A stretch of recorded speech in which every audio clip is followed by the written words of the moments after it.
kedua untuk pembicara. Mungkin Bapak Ibu, saya melihat dari absennya ada yang dari Kalimantan, ada yang dari Sulawesi, ada yang dari Pekanbaru. Kami di sini posisinya di Sumatera Barat, Bapak Ibu semuanya, tepatnya di Kabupaten Sijunjung. Bapak Ibu yang sama-sama saya hormati, Bapak Kepala Sekolah kami di sini join juga. Eh, Beliau sebagai pembicara juga nanti Bapak Safri Leader Kamsel MPD.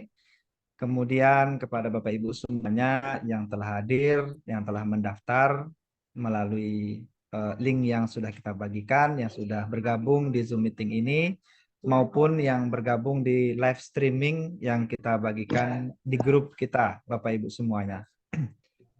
Hari ini kita punya waktu kurang lebih 1 jam, Bapak Ibu akan membahas tentang disiplin positif.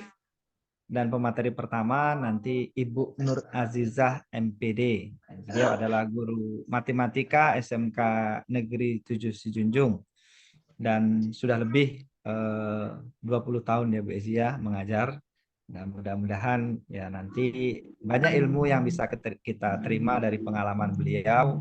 Bagaimana menerapkan disiplin baik di kelas maupun di sekolah.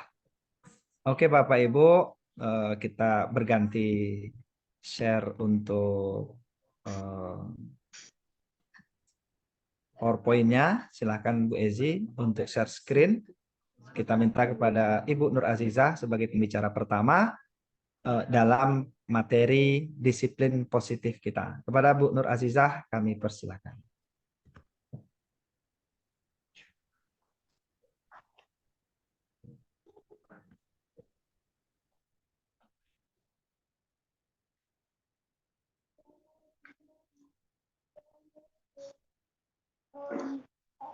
Janganlah, makan dulu aku. Jangan ya nakal. Ini lagi apa ini?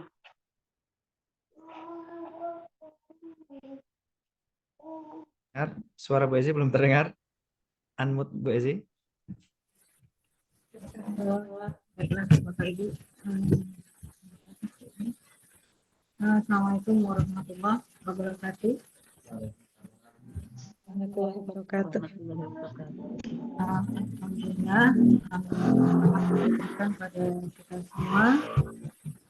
Kebetulan kita diberikan kesekian atas kesempatan yang Allah berikan pada kita semua, sehingga pada kesempatan hari ini saya diberikan amanah ya sebagai narasumber tentang webinar disiplin positif. Di sini kami berkelompok Bapak Ibu dengan 3 narasumber, kebetulan saya narasumber pertama.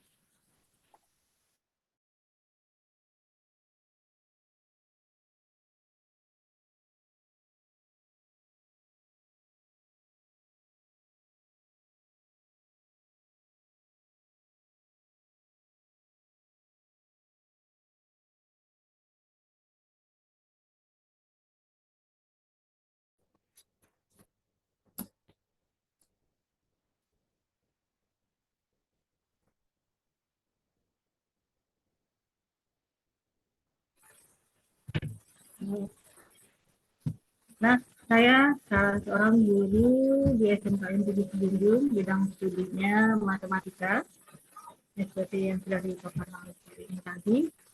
Dan ini mencoba-coba Bapak Ibu ya, mungkin banyak salah kekurangannya. Saya mohon maaf atas itu semua. Baiklah, saya mulai dengan judulnya yaitu disiplin positif. Jadi ini bagaimana kita mendisiplinkan siswa kita dengan hal yang tidak mereka merasa terbebani, mereka tidak merasa takut gitu. Mereka melakukan disiplin itu memang betul dari motivasi diri mereka sendiri, tidak dipengaruhi oleh di luar diri mereka. Karena kalau mereka melaksanakan disiplin itu dari motivasi dalam diri mereka sendiri, mereka enjoy dan senang melaksanakannya. Kemudian ada sebagian Bapak Ibu ya, apakah disiplin itu boleh dipaksa, apakah boleh kita paksa, ya, supaya nanti menjadi terbiasa. Kadang-kadang kita mengatakan dengan dipaksa sering-sering dilakukan itu menjadi satu kebiasaan. Mungkin itu bisa untuk orang-orang tertentu, dan itu tidak berlaku untuk semuanya, Bapak Ibu. Itu hanya bisa berlaku untuk jangka pendek, ya, mungkin karena takutnya, karena ada rasa takut kena hukuman atau sanksi ya akibat dari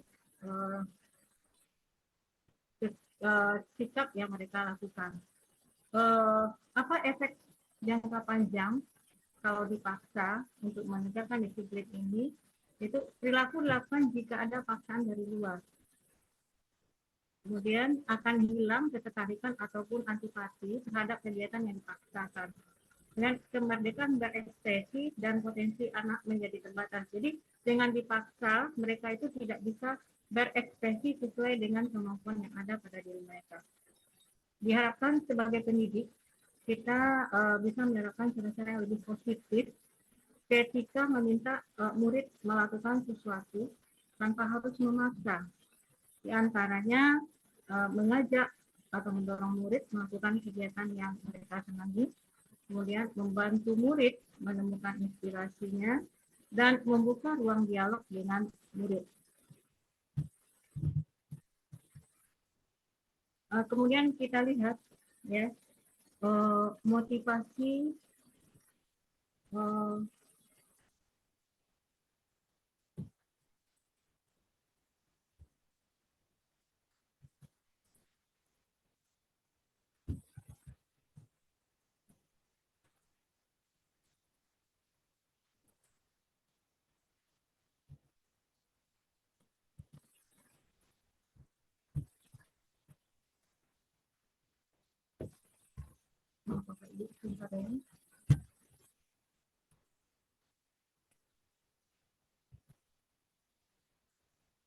motivasi perilaku menghindari sakit atau hukuman.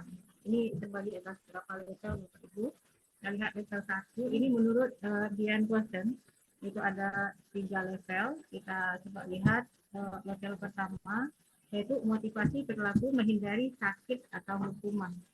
Jika kita menghadapi murid berperilaku buruk, lakukanlah 3 hal ini.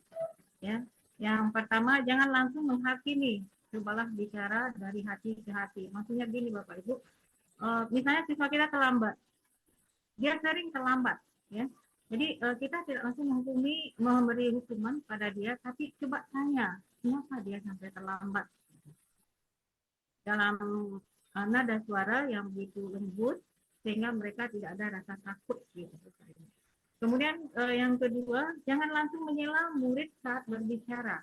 Cobalah menjadi pendengar yang baik. Jadi waktu saat mereka menyampaikan alasan mereka, jangan dipotong. Biarkan aja mereka berbicara sampai mereka selesai.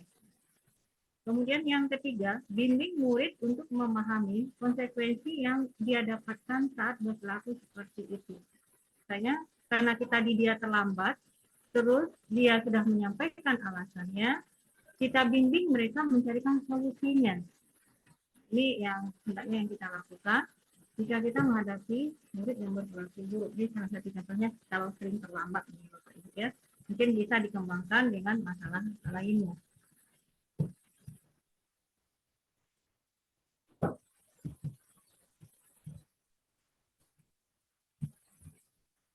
Nah, kemudian kita lihat lagi level 2, yaitu motivasi perilaku karena menginginkan hadiah dan ujian. Ya, ada juga anak-anak kita, mungkin kita sendiri juga mengharapkan itu ya Bapak Ibu ya. Motivasi kita melakukan hal itu karena adanya reward yang akan kita dapatkan. Gitu. Kita lihat di sini menurut Dian Watson, motivasi perilaku karena menginginkan hadiah dan ujian itu termasuk level 2. Itu caranya memotivasi murid tanpa pujian dan hadiah. Beda hadiah atau pujian yang dijanjikan, diberikan apresiasi. Artinya kita mengusahakan jangan mereka melakukan perilaku itu karena hadiah atau pujian Bapak Ibu. Nah, kemudian hendaknya apresiasi dilakukan pada saat di akhir atau di ujung pembelajaran. Jadi kita melakukan mereka proses, baru kita berikan apresiasi.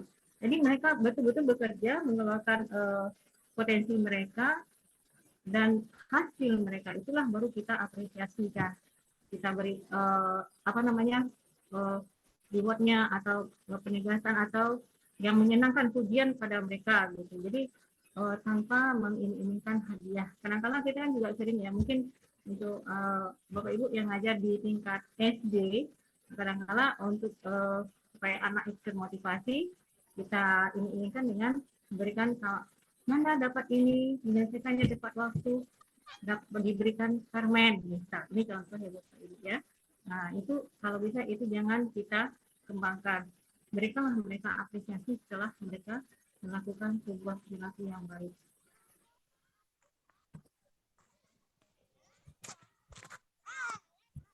Kemudian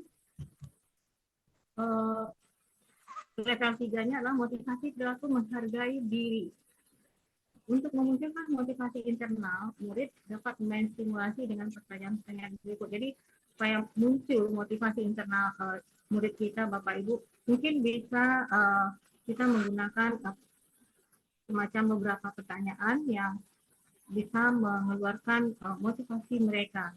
Seperti contohnya, apa nilai yang diyakini dalam kekurangannya? Nilai baik apa yang kamu percayai? Apa respon dari luar terhadap perilaku yang kamu yakini? Kemudian, apakah bila kamu melakukan sesuatu karena nilai-nilai yang kamu yakini akan membuat kamu merasa puas? Apa yang membuatmu melakukan hal tersebut? Kamu ingin jadi seseorang seperti apa? Apa tujuan yang ingin dicapai dari belajar atau mengerjakan sesuatu? Nah, ini mudah-mudahan dengan kalimat seperti ini, pertanyaan seperti ini, kita mengharapkan siswa mengeluarkan ada keinginannya melakukan suatu perilaku untuk menjawab sesuai dengan pertanyaan yang kita berikan. Kemudian kita masuk modul 2, Bapak Ibu, untuk modul 1, modul 2, yaitu tentang restitusi. Restitusi disiplin diri atau yang kita singkat dengan RDD. Restitusi ini, Bapak Ibu, adalah suatu metode kita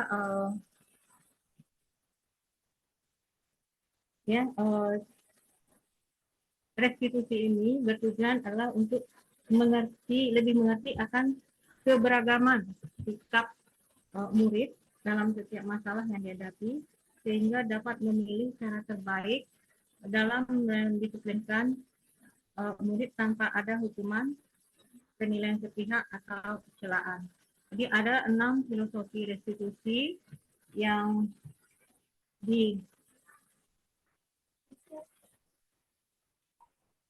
disampaikan oleh Jane Wilson.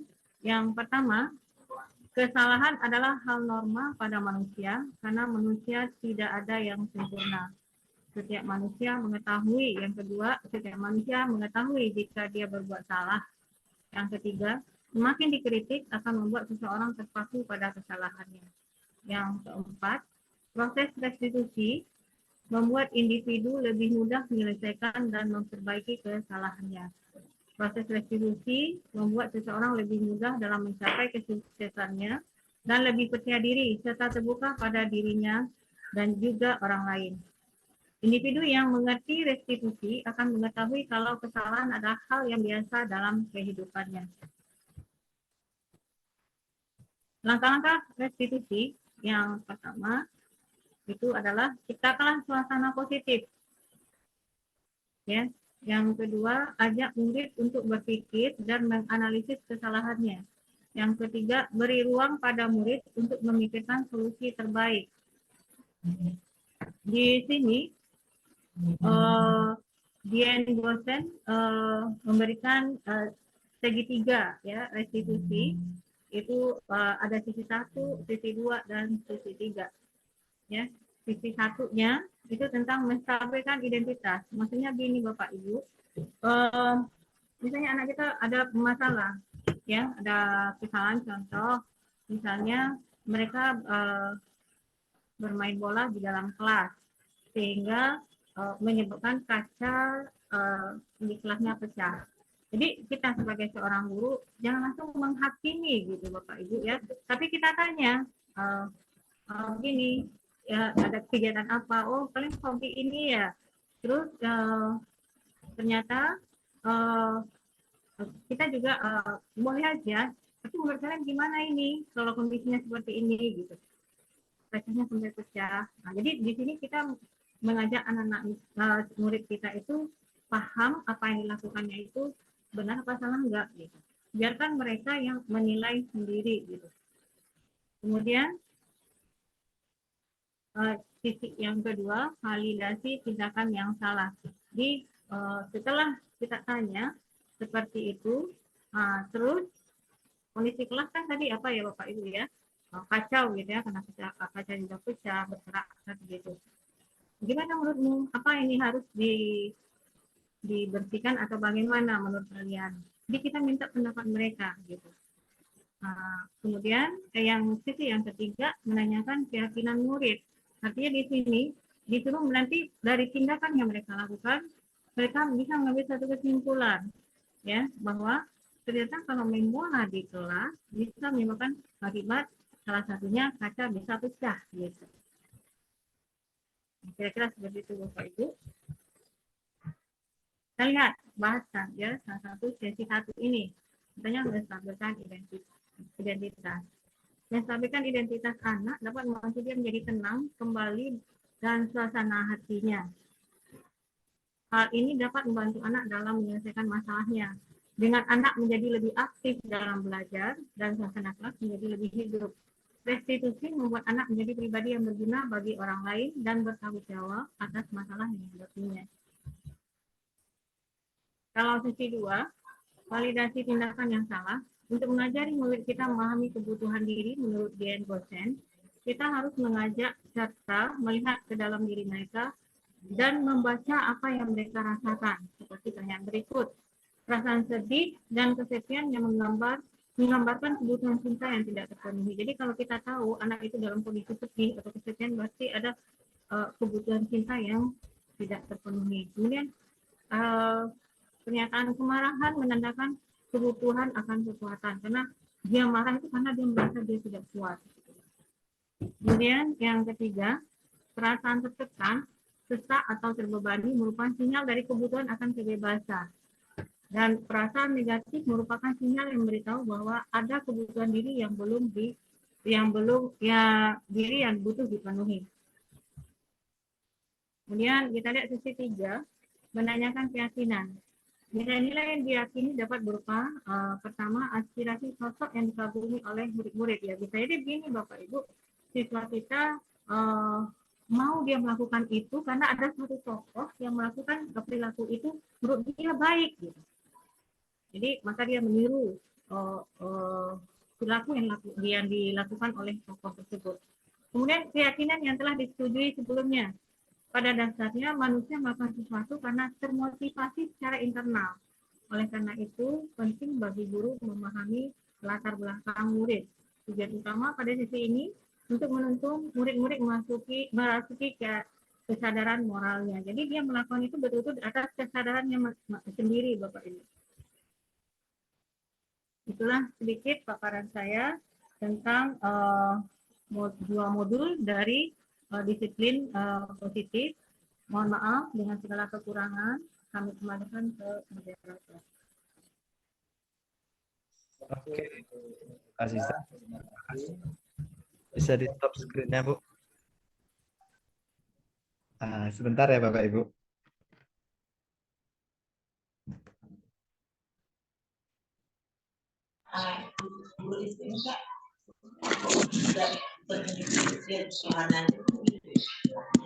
Gimana aku bilang di perumahan komplek Bebda yaitu di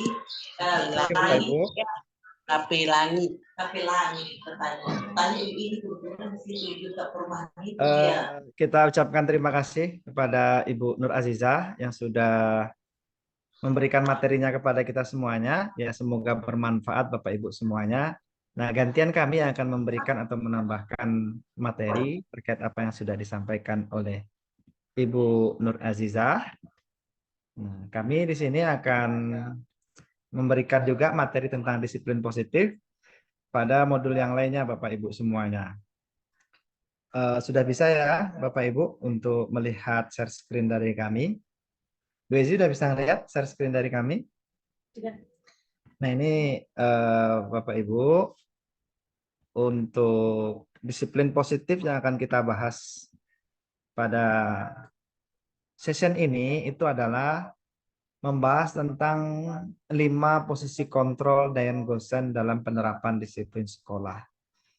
Jadi Bapak Ibu, di sini kita dibagi sebagai guru, ada 5 kategori bagaimana menerapkan disiplin kepada siswa kita yang melakukan pelanggaran terhadap tata tertib yang sudah kita buat Bapak Ibu semuanya. Jadi Dian Gosen itu membaginya menjadi 5. Yang pertama itu sebagai penghukum Bapak Ibu semuanya. Nah, kita mungkin ada beberapa dari kita yang sebagai penghukum Bapak Ibu. Nah, ini pada kategori ini itu guru menerapkan disiplin pada siswa dengan cara memberikan hukuman spontan atas tindakan pelanggaran disiplin yang dilakukan oleh siswa. Hukuman tersebut dapat dilakukan secara fisik atau verbal. Nah, hal ini dilakukan terkadang guru terbawa suasana emosi atau guru tidak ingin meluangkan waktu lama memproses siswa. Nah, ini kita tampilkan contohnya Bapak Ibu. Ketika kita menghadapi siswa yang terlambat, nah, kemudian langsung kita intonasi suara kita keraskan. Nah, Rudi, kamu terlambat lagi. Push up 20 kali. Itu adalah ketika kita sebagai penghukum Bapak Ibu semuanya. Atau misalnya, Tian, kamu lagi. Lari keliling lapangan 5 kali. Itu juga Bapak Ibu, kita langsung memberikan punishment kepada anak kita. Ini dimasukkan sebagai kategori penghukum. Atau misalnya, Rani, kenapa kamu tidak mengerjakan tugas? Dasar, kamu pemalas, tidak bisa mengatur waktu. Nah, selama belajar dengan Bapak, kamu berdiri di depan kelas dengan satu kaki bergantian setiap 10 menit. Jadi Bapak Ibu, sewaktu kita menjadi siswa atau kita waktu menjadi guru, saat ini ketika kita menjadi guru, mungkin ya Bapak Ibu pernah melakukan hal seperti itu, atau ada kita melihat guru lainnya melakukan hal-hal seperti itu. Nah, ini termasuk kategori guru penghukum oleh Dian Gosen. Nah, jadi Bapak Ibu, efek negatifnya anak akan melawan atau mendongkol baik di dalam hati, bahkan ada secara spontan, apalagi kalau kita Bapak Ibu guru SMK, guru SMA yang kategori siswanya sudah remaja, beranjak ke dewasa, Bapak Ibu semuanya, ini mengkhawatirkan itu akan melawan. Yang guru SMP, guru SD, ya melawan, mendongkol dalam hati. Nah, ini efek dari ketika kita memberikan hukuman secara spontan kepada anak kita. Nah, kemudian kategori kedua, Bapak Ibu, ini adalah pembuat rasa bersalah. Jadi Bapak Ibu, dalam hal ini guru memberikan rasa bersalah pada siswa, sehingga siswa akan merasa rendah diri dengan selalu memikirkan kesalahan yang dilakukan dan sulit untuk menerima pelajaran dari guru karena selalu terbayang dengan kesalahannya. Dan ini mengakibatkan siswa mengalami penyesalan yang berkepanjangan dan menjadikan siswa merasa dia bagian dari orang jahat, minder untuk bergabung dengan siswa baik lainnya. Nah, pada posisi ini biasanya guru itu akan merendahkan suaranya dan terdengar lembut dan membuat suasana hening serta tidak nyaman dan mengeluarkan kalimat yang merendahkan dan menyalahkan siswa. Nah, ini beberapa contoh ya Bapak Ibu. Nah, Bapak sangat kecewa denganmu Santi, lihat perbuatanmu ini. Harusnya kamu mikir sebelum bertindak. Atau contoh kedua, sedih sekali Bapak melihat kamu Mia, kenapa harus kamu yang melakukan ini? Coba kalau orang tua kamu tahu. Nah, jadi Bapak Ibu, ini efek negatifnya, membuat rasa bersalah, anak-anak akan menjadi orang yang pesimis Bapak Ibu. Ya, jadi anak-anak akan merasa menyesal dengan perbuatannya yang berkepanjangan ketika kita membuat siswa itu merasa bersalah. Jadi Bapak Ibu, ini termasuk salah satu yang harus kita hindari juga dalam menegakkan disiplin kepada siswa kita. Nah, jadi jangan sampai anak kita itu merasa rendah diri karena melakukan kesalahan, kemudian begitu mendalam memikirkan kesalahannya sehingga dia tidak konsentrasi dalam pembelajarannya. Nah, kemudian untuk yang berikutnya kategorinya adalah itu kita menganggap siswa kita sebagai teman. Nah, pada kategori ini Bapak Ibu, itu guru akan berposisi sebagai teman pada siswa. Selayaknya teman, itu guru tidak akan menyalahkan siswa. Kalimat yang digunakan adalah kalimat yang tidak menyakitkan dan intonasinya pun datar, bahkan terkadang menepuk bahu siswa. Hal tersebut dilakukan agar siswa tidak canggung dengan guru sehingga akan terbangun kedekatan siswa dengan guru. Nah, ini Bapak Ibu sering kita melihat hal seperti ini, dan ini positifnya adalah siswa akan dekat dengan kita. Hubungan kita dengan siswa akan baik Bapak Ibu semuanya. Nah, contohnya misalnya, ayo Adi, kamu pasti bisa melakukan ini. Lakukan ini demi Bapak ya. Contoh kedua, Bapak Ibu, Rina, selama ini Bapak selalu bantu kamu. Bapak mohon kamu jangan begini. Tidak enak nanti Bapak sama guru lainnya. Kemudian Bapak Ibu, contoh yang terakhir, ya sudah, tidak apa-apa. Nanti Bapak bantu terselesaikan ya. Nah, ini dampak negatifnya Bapak Ibu dari perlakuan seperti ini adalah guru tidak lagi membantu dengan kesalahannya, maka siswa akan merasa kecewa Bapak Ibu. Nah, jadi siswa juga nanti akan memilih-milih guru. Dia tidak akan bertindak yang sama kepada guru yang itu bukan kita. Akan berbeda tindakannya antar satu guru dengan guru yang lainnya. Dia akan baik, kemudian akan patuh kepada guru yang memberikan respon atau memberikan perlakuan sebagai teman. Sementara ke guru yang lainnya, dia mungkin tidak patuh dan tidak akan mengikuti arahan, nasihat, kemudian disiplin yang dari guru-guru yang lainnya. Nah, ini efek negatifnya. Kemudian pemantau Bapak Ibu. Nah, pemantau ini Bapak Ibu, tentu kita di sekolah masing-masing punya tata tertib, punya aturan yang harus kita jalankan, yang harus dipatuhi oleh seluruh warga sekolah, termasuk siswa. Nah, guru pada kategori ini, Bapak Ibu semuanya, dia akan selalu mengkaitkan Bapak Ibu antara aturan dengan hal yang dilanggar oleh siswa. Nah, jadi misalkan siswa melakukan satu kesalahan, dia akan langsung melihat, nah ini hukumanmu ini, poinmu ini segini. Nah, nanti konsekuensinya ini. Nah, jadi itu Bapak Ibu semuanya. Jadi pemantau ini ya, dan ini banyak diterapkan oleh kita Bapak Ibu semuanya. Dan ini termasuk yang diperbolehkan kalau di PMM ya Bapak Ibu. Di PMM kita untuk disiplin positif, pemantau ini termasuk yang tidak apa-apa atau diperbolehkan. Cuma ada yang lebih baik lagi Bapak Ibu, posisi atau kategori kita sebagai guru, sebaiknya kita adalah sebagai manajer. Nah, posisi terakhir adalah manajer, dan ini Bapak Ibu ketika kita pahami konsep ini, ya memang kita butuh waktu yang cukup buat anak-anak kita dalam menegakkan disiplin. Ya, ini tidak langsung kita spontan memberikan punishment, tapi di sini kita perlu waktu untuk berdiskusi kepada siswa. Posisi di mana guru itu berbuat sesuatu bersama dengan murid. Mempersilahkan murid mempertanggungjawabkan perilakunya, mendukung murid agar dapat menemukan solusi atas permasalahannya sendiri.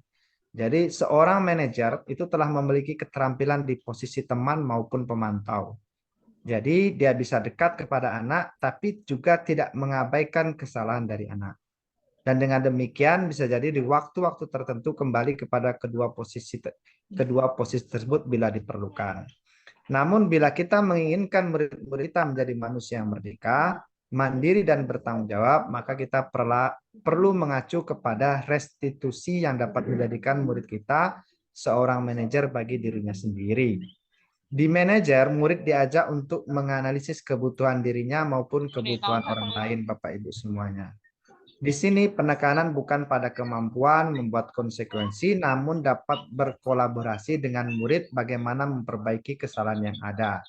Seorang manajer akan berkata, apa yang kita yakini? Kembali keyakinan kelas. Apa kamu meyakininya? Jika kamu meyakininya, apakah kamu bersedia memperbaikinya? Jika kamu memperbaiki, hal ini menunjukkan apa tentang dirimu? Apa rencana kamu untuk memperbaiki hal ini? Tugas seorang manajer bukan untuk mengatur perilaku seseorang. Kita membimbing murid kita untuk dapat mengatur dirinya. Seorang manajer bukannya memisahkan murid dari kelompoknya, tapi mengembalikan murid tersebut ke kelompok dengan lebih baik dan kuat.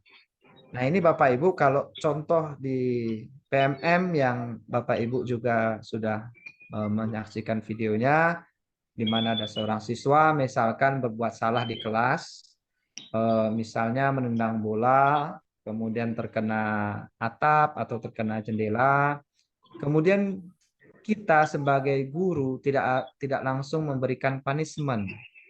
Kita sebagai guru juga tidak membiarkan rasa bersalah berkepanjangan, tidak memberikan rasa bersalah kepada siswa kita. Jadi kita sebagai guru juga tidak menganggap itu sebagai hal yang biasa, menganggap teman tidak apa-apa, nanti biar Bapak yang menyelesaikan misalnya. Dan juga kita Bapak Ibu, kita bagaimana perlakuan kita kepada anak. Nah, tentu ini harus kita proses Bapak Ibu semuanya sebagai manajer. Nah, kalau kita posisikan sebelum manajer yaitu pemantau, kita bisa melihat aturannya.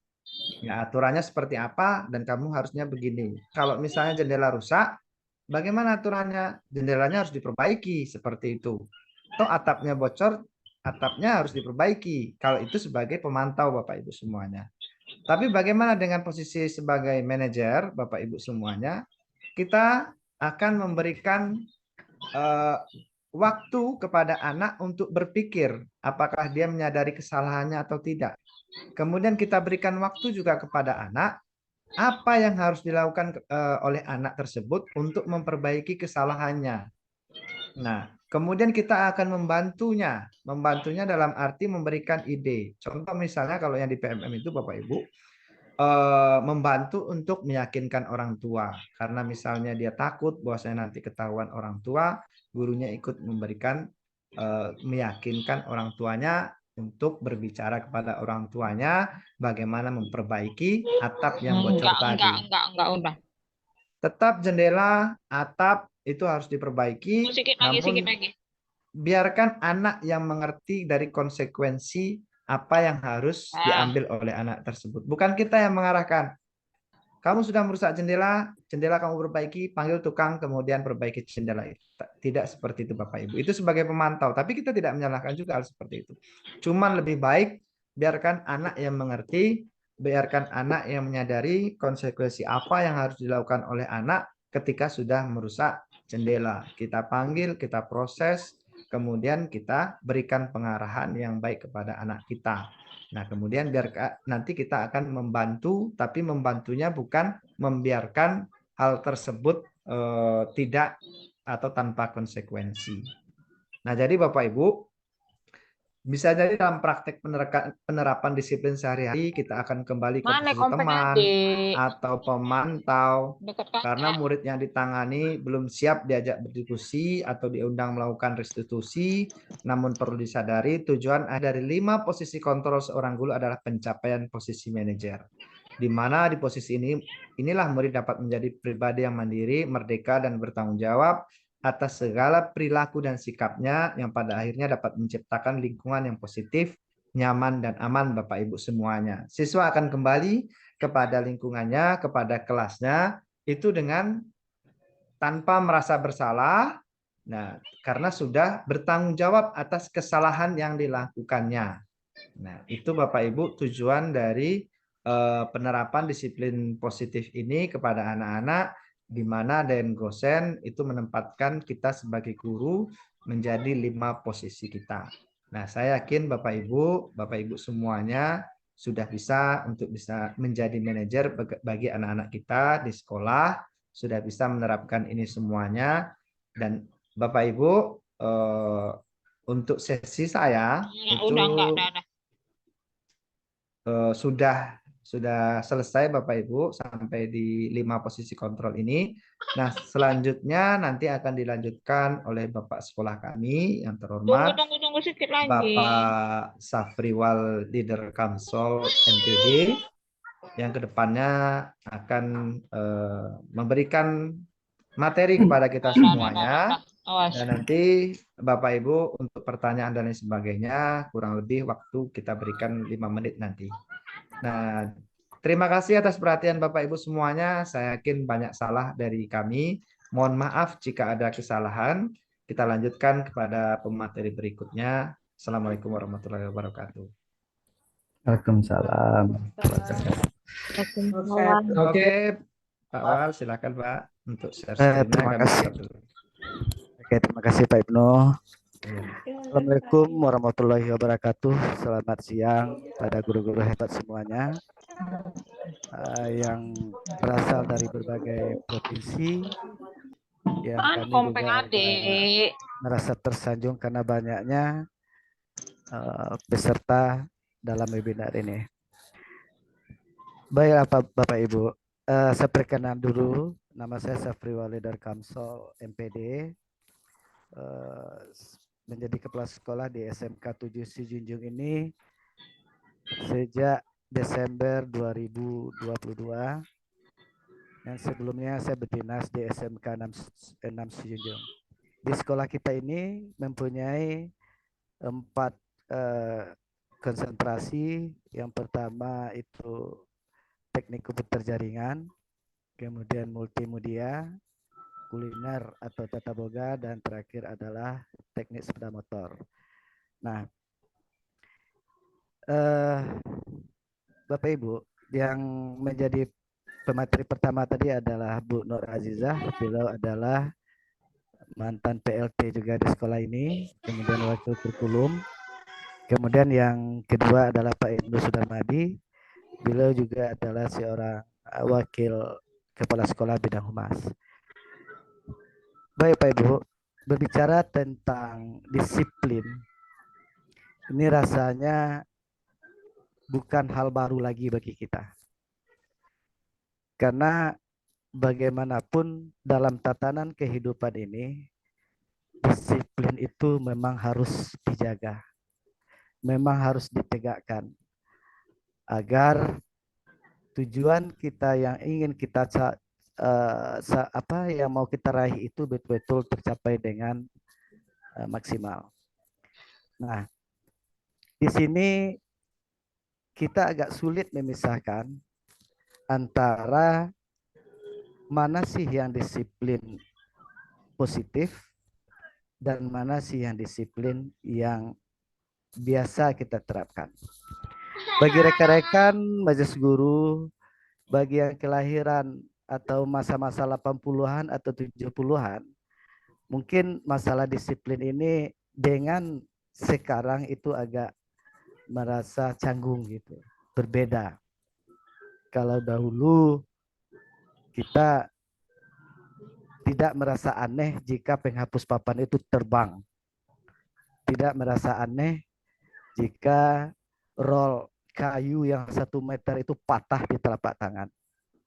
Namun sesuai dengan perkembangannya, ini tentu tidak bisa kita menerapkan seperti apa yang terjadi pada era 80-an atau 90-an. Kita harus menyesuaikan dengan kondisi, kita harus menyesuaikan dengan perkembangan karakter anak yang orang bilang adalah zamannya itu generasi Z. Guru, kita sebagai guru, yang saya dulu juga sebagai seorang guru, kalau hanya mentransfer ilmu kepada siswa atau kepada murid kita mungkin tidak terlalu sulit ya Pak Ibu ya. Namun yang paling susah itu adalah bagaimana kita mendidik anak kita, mendidik siswa kita menjadi orang Orang dalam artian casingnya orang, isinya orang. Nah, disinilah kita akan diuji seluruh kompetensi yang ada pada diri kita, diuji seluruh emosional yang ada pada diri kita. Apalagi pada zaman now sekarang ini, itu ada hal-hal yang kadang-kadang yang dulu bisa kita lakukan, sekarang tidak bisa lagi kita lakukan. Kalau dahulu, kalau hanya sekedar menjewer telinga anak, bagi kita atau orang tua itu mungkin tidak apa-apa. Namun sekarang dalam penjeweran ini atau hukuman verbal, kadang-kadang ini bisa menjadi permasalahan buat diri kita sendiri. Baiklah Pak Ibu, sebenarnya kita lihat dulu, sebenarnya disiplin positif itu apa sih ya Pak Ibu?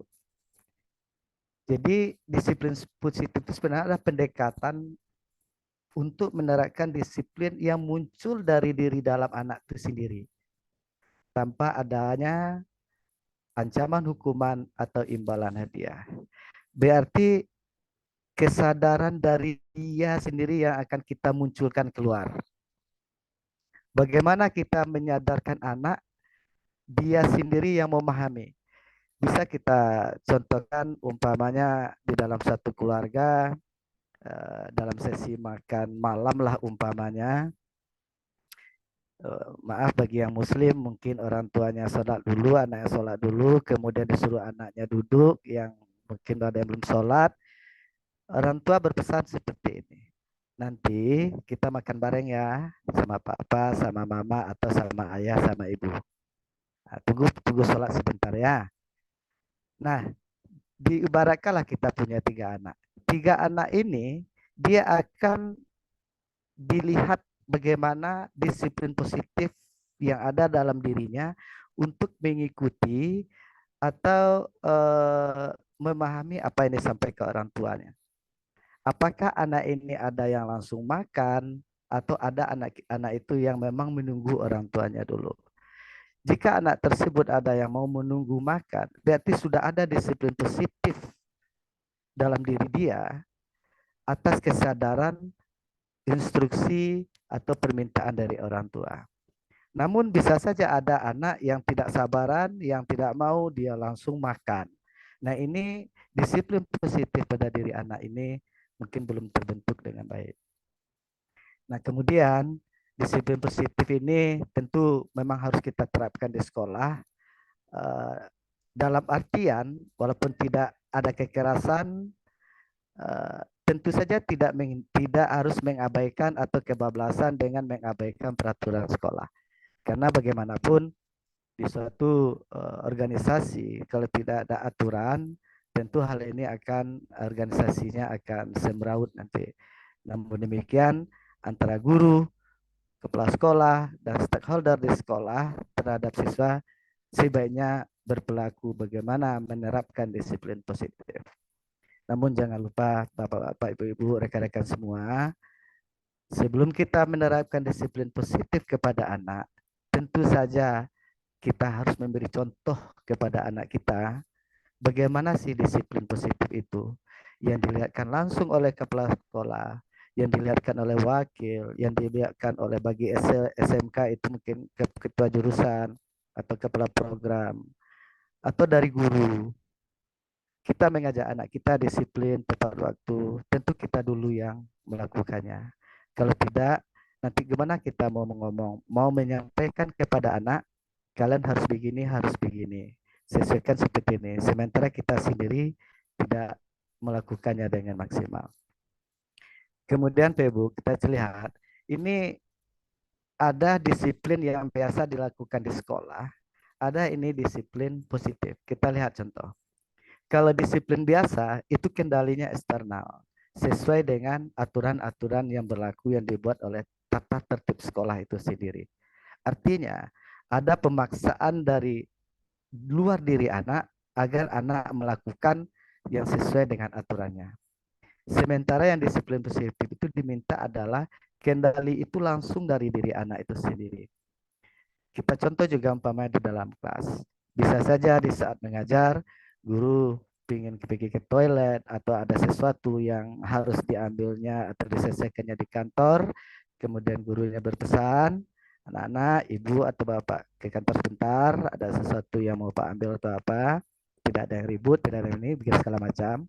Nah, di sini yakinlah bahwa tidak semua anak itu bisa mengendalikan dirinya dengan secara internal dirinya. Pasti ada juga yang eh, tidak sesuai dengan instruksi kita. Kenapa? Ada disiplin positif yang belum terbentuk pada diri anak tersebut. Kemudian disiplin biasa yang biasa diterapkan itu ada hukuman, ada imbalan, ada punishment, ada reward. Sementara di disiplin itu adalah konsekuensi logis dan dukungan dari apa yang mereka lakukan. Kalau mereka lakukan yang hal positif, berarti konsekuensinya bagi mereka adalah mereka telah membentuk karakter mereka sendiri sebagaimana mestinya. Kemudian disiplin biasa ada fokus pada perilaku, sementara pada disiplin positif itu motif di balik perilakunya itu apa? Jangan lupa setiap manusia itu mempunyai perbedaan. Setiap manusia itu mempunyai karakter masing-masing. Nah, ini kadang-kadang kita agak sulit, terutama guru yang harus mengajar dengan sekian belas siswa atau sekian puluh siswa di kelas, ada kesulitan kita untuk memahami karakter siswa kita. Apalagi kalau kita ngajarnya full dari kelas 10 sampai kelas 12 atau kelas 1 sampai kelas 3, mungkin SMP atau SD dari kelas 1 sampai kelas 6. Apalagi Bapak Ibu yang mengajar di SD itu ibaratnya sudah menjadi orang tua langsung juga bagaimana kita menghandle perilaku anak, bagaimana kita menyayangi, memperhatikan seperti di rumah gitu. Kemudian pada disiplin biasa, itu peraturan dibuat oleh yang berkuasa. Artinya siapa? Stakeholder. Mungkin dari kepala sekolah, wakil, komite, orang tua. Nah, sebenarnya kalau pada peraturan ini, di disiplin biasa pun sebenarnya peraturan itu dibuat oleh orang-orang yang berkepentingan. Disiplin positif juga peraturan dibuat bersamanya hampir sama sebenarnya. Kemudian pada disiplin biasa itu ketaatannya jangka pendek. Artinya setelah mereka selesai di sekolah tersebut, mereka nggak taat lagi. Yang biasanya kita minta mereka bangun pagi di saat selama 3 tahun dengan kita, itu setelah mereka selesai, kalau hanya disiplin biasa yang tidak dari diri dia sendiri, maka setelah mereka tamat, mereka tidak akan lakukan ini lagi. Nah, sementara disiplin positif yang kita harapkan adalah bagaimana mereka taatnya itu untuk selanjutnya, untuk seterusnya. Mereka sadar bahwa yang mereka lakukan itu pantas dan wajar. Kemudian perilaku disiplin yang tidak disiplin pada disiplin biasa itu dianggap kadang-kadang menjadi ancaman yang mengganggu. Sementara kalau disiplin positif, anak yang tidak disiplin itu adalah momen untuk mengajarkan karakter pada anak. Jadi jangan lupa Pak Ibu, sebenarnya pada disiplin positif itu ada intinya adalah bagaimana membentuk karakter anak, bagaimana membentuk moral anak yang sesuai dengan seharusnya, yang sesuai bagaimana mereka menempatkannya. Dia berbicara dengan siapa, caranya seperti apa. Dia melakukan ini, apakah itu pantas atau tidak. Sebenarnya kita hanya ngontrol di bagian itu. Nah, kemudian pada disiplin biasa juga pendidik itu kadang sebagai polisi dan hakim. Kamu salah, hukumannya ini. Kamu salah, hukumannya begini. Nah, sementara di disiplin positif itu adalah pendidik itu sebagai detektif. Dia melihat ada apa kok anak bisa melakukan seperti ini. Nah, inilah yang membedakan antara disiplin positif dan disiplin biasa. Nah, kemudian pada prinsipnya prinsip untuk penerapan disiplin positif ini Pak Ibu, ini yang sesuai dengan dibahas di awal tadi, mungkin rekan-rekan Pak Ibnu dengan Bu Ezi juga sudah bahasnya. Itu yang diminta itu kesadaran dari anak itu sendiri. Susah kadang-kadang kita untuk memberikan kesadaran kepada anak jika lingkungannya belum mendukung. Tidak mungkin atau agak kecil kemungkinan kita bisa memunculkan kesadaran dari anak jika lingkungan keluarga, lingkungan sekolahnya belum mendukung untuk hal ini. Tapi setidaknya kita tetap terus mencoba bagaimana anak itu tahu sadar yang dilakukannya itu benar, yang dilakukannya itu salah, yang dilakukan ini berakibat seperti ini. Bagaimana kita menyampaikan seperti ini? Sama dengan kita mendidik anak di rumah, Bapak Ibu. Kadang-kadang anak itu kalau dilarang, dia malah semakin jadi. Nah, ini mohon maaf, saya pernah pada anak saya sendiri yang paling tua, perempuan. Waktu usia kecil dia, lampu mati lilin hidupin. Dia mau megang api, sudah berapa kali dilarang, dia nggak mau, akhirnya dibiarkan. Dan efeknya memang sih tangannya agak lecet sedikit, tapi dari situ dia sadar bahwa yang dilakukannya itu tidak benar, bahwa api itu panas. Nah, mungkin salah satu trik yang seperti ini, tapi jangan sampai berisiko tinggi ya Pak Ibu ya, karena berbahaya nanti. Ini salah satu contoh bagaimana menyadarkan anak secara dari dalam dirinya bahwa yang dilakukannya itu salah. Kadang-kadang biar dia berpikir sendiri, sehingga dia mendiri untuk berpikir bahwa yang dilakukannya itu salah. Bahwa kalau dia cabut itu dari pelajaran sekolah itu tidak benar. Yang rugi itu dia. Nah, bagaimana kita menyadarkan dari diri dia, sehingga sebenarnya kalau anak itu sudah mengerti semuanya, mungkin peraturan tata tertib sekolah itu cuma tinggal label aja Pak Ibu, sebagai dokumen saja bahwa sekolah punya tata tertib dan tidak akan ada pelanggaran. Kemudian yang kedua prinsipnya adalah konsekuensi logis, bukan memberikan hukuman. Kemudian dukungan bukan hadiah. Sebaiknya tidak memberikan imbalan hadiah kepada anak untuk melakukan yang hal positif. Karena di suatu saat kita tidak memberikan hadiah, tidak ada diberikan imbalan hadiah, maka mereka mungkin tidak akan mau melakukan hal yang positif. Nah, ini biasanya mohon maaf kadang-kadang di SD kan ada juga itu sebagai motivasi berbeda ya, motivasi, atau di SMP, di SMA kita kasih tugas bagi anak-anak Bapak yang sudah selesai duluan, ini dikasih hadiah permen, dikasih hadiah ini. Dalam sisi pandang yang untuk motivasi itu sangat bagus, tapi untuk mendidik potensi disiplin positifnya mungkin sebaiknya kita hindari hal ini. Kemudian kita nomor 4-nya prinsipnya adalah koneksi sebelum kita koreksi. Kita cek dulu. Kemudian yang kelima, memahami bukan menghakimi. Kita pahami anak, apa latar belakangnya, apa background anaknya. Kenapa anak kita ini sering cabut? Adakah sesuatu yang salah? Atau ada hal di rumah yang terjadi sehingga dia malas? Atau yang paling aneh, anak kita biasanya rajin, sekarang nggak rajin. Yakinlah Bapak Ibu, itu ada sesuatu yang salah. Nah, ini peran kita sebagai guru untuk menggali ini. Semua guru, termasuk juga guru BK, yang mungkin bisa menggali ada apa dengan perubahan anak, perubahan sikap anak ke arah negatif. Kemudian yang keenam prinsipnya adalah mengendalikan diri, bukan mengendalikan orang lain. Nah, ini sering ini terjadi sama anak yang kadang-kadang kita melihat anak itu punya kelompok-kelompok tertentu, dia mengendalikan orang lain, bukan dirinya yang dikendalikan, sementara yang dilakukannya itu adalah hal-hal yang negatif. Terus lembut sekaligus tegas. Kita orang tua berbicara dengan lembut, tapi jangan lupa tetap tegas. Tegas bukan berarti emosional marah. Tegas sesuai dengan apa yang harusnya mereka lakukan. Kalau pepatah Minangnya, tagang manjelejelo, kan dua badan tiang dan tiang. Artinya apa? Dia fleksibel, tapi tetap tidak lari dari aturan yang seharusnya.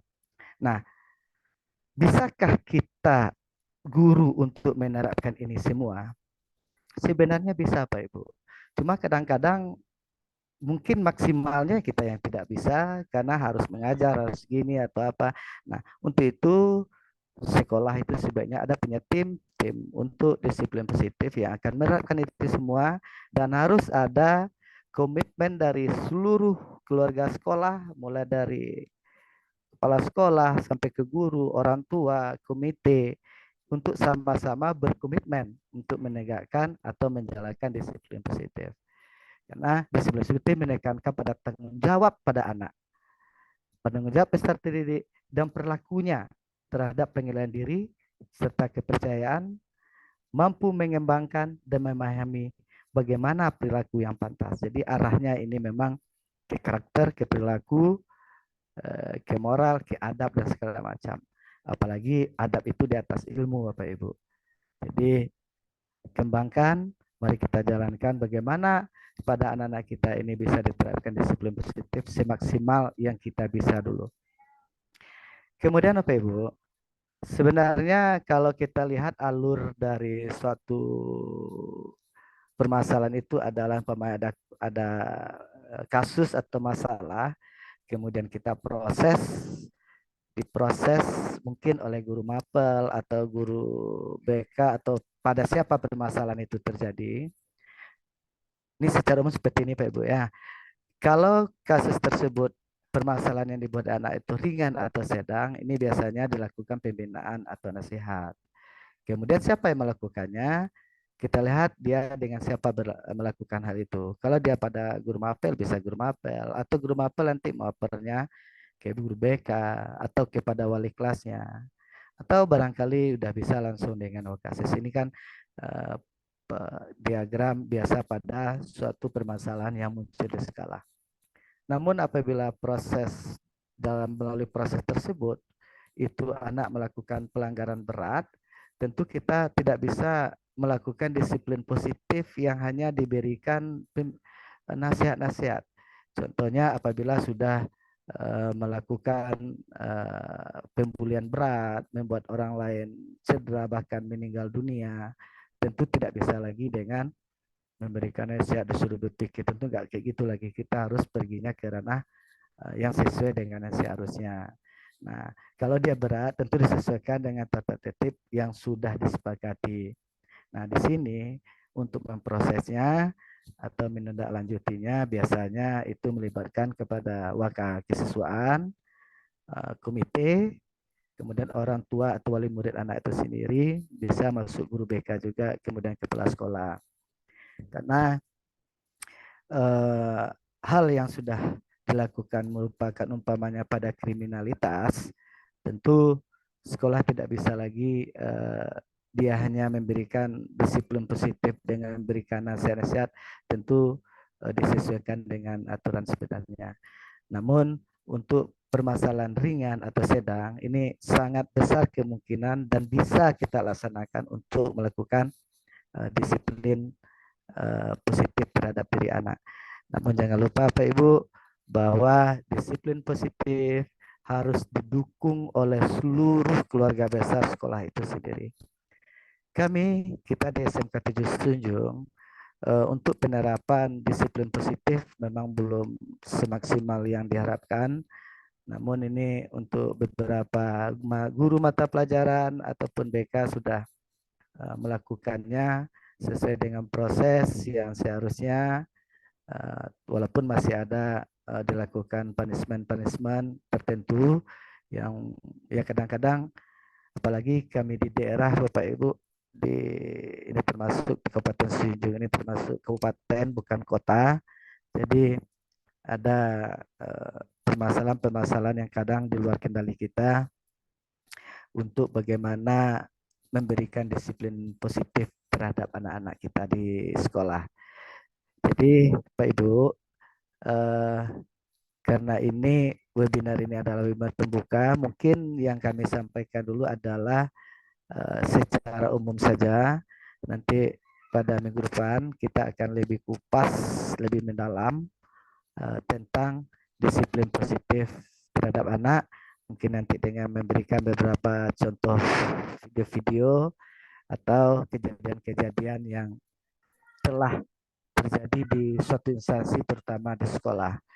Bapak Ibu, jangan lupa mari kita sama-sama mendidik anak di sekolah. Jadikan anak di sekolah itu sebagai anak kita sendiri, karena bagaimanapun anak kita pun dididik oleh guru. Berikan yang terbaik buat anak orang lain yang kita didik, maka anak kita juga akan dididik lebih baik oleh guru yang kita percayakan mendidik anak. Saya sering di dalam rapat bilang, bekerjalah Bapak Ibu seperti orang yang 2 kali lipat gajinya. Seandainya kita mempunyai gaji 3 juta, bekerjalah seperti bergaji 5 juta. Jangan cemas, jangan takut rugi, yang 2 juta itu akan diberikan oleh Tuhan, oleh Allah Subhanahu wa taala dalam bentuk lain, mungkin kesehatan, kenyamanan, kedamaian dalam keluarga dan sebagainya. Jangan pernah kita melakukan pekerjaan Bapak Ibu yang di bawah standar gaji kita. Gaji kita 3 juta, tapi kita bekerja seperti orang yang bergaji 1 juta. Percayalah Bapak Ibu, yang 2 juta yang kita korupsi itu akan dikeluarkan oleh Allah dalam bentuk yang berbeda. Mungkin sering sakit, mungkin keluarga tidak nyaman, dan sebagainya. Tapi kami yakin Bapak Ibu, kita semua adalah guru-guru yang hebat, guru-guru yang ikhlas, pasti bisa untuk melaksanakan amanah yang telah diberikan oleh negara dan Allah ini terhadap kita untuk mendidik generasi-generasi bangsa. Mungkin demikian dari kami Bapak Ibu. Kita kembalikan kepada moderator jika ada kesalahan atau yang kurang tepat dalam penyampaian, kami mohon maaf. Salam dari si Junjung Lansek Bani untuk kita semua di Nusantara. Billahi taufiq wal hidayah. Wassalamualaikum warahmatullahi wabarakatuh. Waalaikumsalam warahmatullahi wabarakatuh.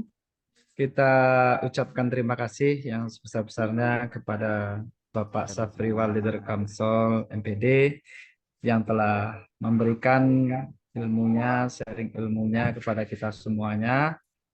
Silahkan Bapak Ibu untuk bagi Bapak Ibu yang bertanya bisa melalui chat atau langsung.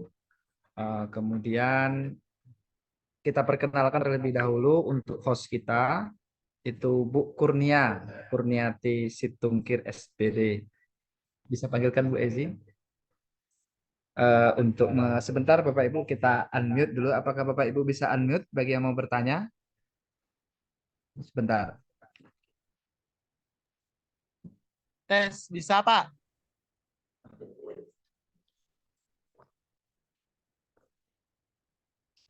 Oke, Bapak Agus dari SD Negeri 3. Di mana ini Bapak Ibu? Silakan Pak Agus. Baik Bapak, makasih Bapak. Terima kasih untuk narasumber hebat kita yang sudah menyampaikan materinya. Mungkin sedikit Pak, di sini saya ingin menanyakan, kebetulan di kelas saya itu Pak, ada siswa yang motivasinya untuk sekolah itu rendah sekali Pak. Dia sudah 2 bulanan tidak ke sekolah sejak ibunya nikah lagi. Kebetulan saya sudah ke rumahnya juga, sudah kunjungan, kemudian sudah menyampaikan ke anak tersebut supaya mau sekolah lagi Pak. Tapi sampai saat ini belum ada datang ke sekolah lagi Pak. Mungkin bisa minta tips kepada Bapak Ibu narasumber juga atau teman-teman yang lain, bagaimana sih saya mesti menghadapi siswa ini Pak. Makasih Pak. Oke, terima kasih Bapak Agus. Kalau boleh tahu Bapak Agus sekolahnya di mana, dari provinsi mana? Saya di SD 33 Wasa Pak, di Buleleng, Bali Pak. Oh, di Bali. Oke Pak Agus. Ya, Terima kasih atas pertanyaannya. Kami juga sering mengalami hal seperti itu. Dan Bapak Kepala Sekolah kami tentu sangat tahu. Kami persilahkan kepada Bapak Safri Walider Kamsol untuk memberikan tanggapannya, jawaban atas pertanyaan dari Bapak Agus. Silakan Pak. Oke, terima kasih. Terima kasih Pak Agus pertanyaannya. Ini kasus memang banyak terjadi broken home, terjadinya perceraian antara ibu dan bapaknya. Ini kadang-kadang ada rumit karena anak kita masih di status SD tadi Pak Agus ya, masih di SD, jadi mereka masih sangat butuh kasih sayang, butuh perhatian dari kedua orang tua tanpa ada kepincangan. Artinya gini, mereka butuh kedua-duanya. Nah, sekarang anak ini berhenti. Ini biasa memang seperti itu, Pak Agus. Nah, sekarang bagaimana si anak ini kembali sekolah? Yang pertama, Pak Agus, ini menurut saran kami, kita biarkan anak itu agak tenang dulu, artian dia betul-betul agak jangan terlalu terpaku dulu dengan kesedihannya. Kemudian yang kedua, sebaiknya Pak Agus menggandeng guru BK juga untuk home visit mengunjungi rumahnya, kemudian ajak ini anak ini berbicara, kemudian dengan siapa anak ini tinggal? Apakah dengan ibunya atau dengan ayahnya? Kalau dia dengan ibunya, kita lakukan pendekatan persuasif. Sama juga dengan kalau dia dengan ayahnya, kita mengajak orang tua dengan siapa dia tinggal, kita anggap dia tinggal dengan ibunya, sama-sama dengan ibunya memberikan motivasi kepada anak untuk tetap mau sekolah. Bila perlu, menurut saran kami, ibunya antar dulu. Mungkin seminggu, 2 minggu, antar dia ke sekolah, tunggu dia di sekolah. Sehingga dia merasa tidak kehilangan dengan orang tuanya. Ini mungkin untuk anak SD bisa seperti ini. Nah, Mbak Laun, seluruh guru yang ada di sekolah, bersama-sama kita untuk memberikan motivasi kepada anak. Memberikan kembali kehidupan kepada anak yang sudah broken home atas perpisahan kepada orang tuanya. Nah, trik-trik seperti ini barangkali untuk anak-anak kita yang di SD, sekolah dasar, dengan menggandeng guru BK, menggandeng orang tua dengan siapa dia tinggal. Kemudian kalau bisa, seandainya orang dia tinggal dengan ibunya, ayahnya masih di lokasi setempat, kita tetap minta bantuan orang tuanya memberi motivasi kepada anaknya, kepada ayahnya tadi untuk tetap anaknya ini sekolah sampai anak itu yakin, percaya bahwa dia bisa sukses walaupun kondisi orang tuanya seperti itu. Mungkin itu dari kami, dan jangan lupa seluruh guru di sekolah tetap dukung anak ini. Jangan ada pembulian terhadap anak, terutama teman-temannya. Jangan dikatakan ayah kamu sudah cerai ini, kamu anak apa kamu, jangan sampai ada pembulian terhadap anak yang seperti ini, karena mentalnya pasti down nanti. Guru kita bersama-sama untuk mengasihi, memberikan semangat kepada anak tersebut. Barangkali itu sedikit saran dari kami ya Pak Gus. Mudah-mudahan membantu. Terima kasih. Oke, terima kasih kepada Pak Wal yang sudah memberikan jawabannya.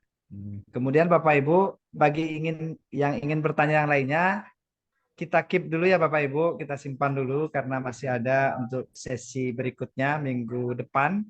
Silakan Bapak Ibu bergabung. Untuk link absennya sudah kita share di grup kita.